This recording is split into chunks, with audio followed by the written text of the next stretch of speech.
Сәлем құрметті достар, сіздермен бірге Венерахан.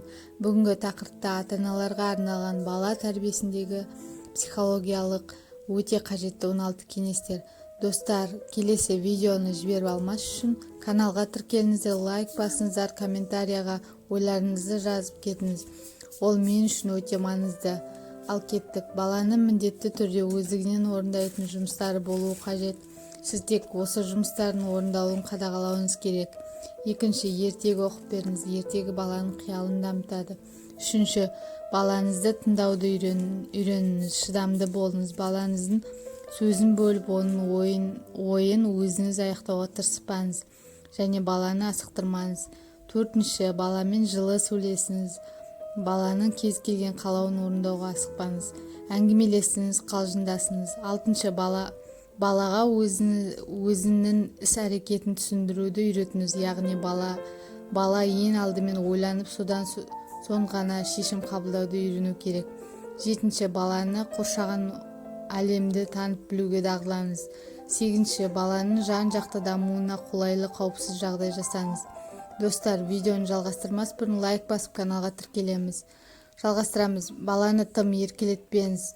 Онымен өзіңізбен тең дәрежедегі адам ретінде сөйлесіңіз.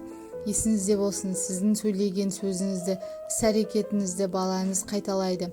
10-шы, балаға өз бетінше жеке басыңыздың тазалығын қадағалауды және де әр түрлі жағдайларда өзін қалай ұстау керектігін түсіндіріңіз.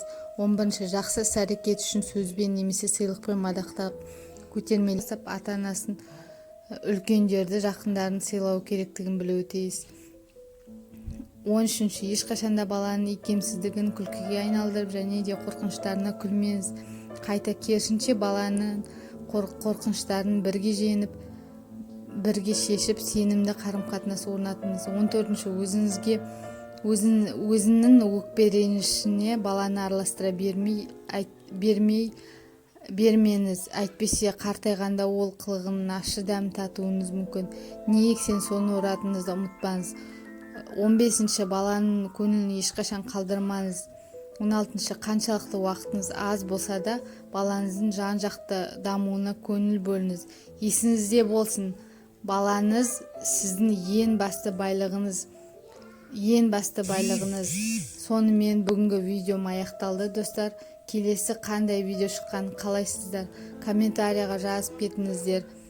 Мен міндетті түрде оқитын боламын. Бай қуатты болыңыздар. Еліміз аман, жұртымыз тыныш болсын. Сау болыңыздар.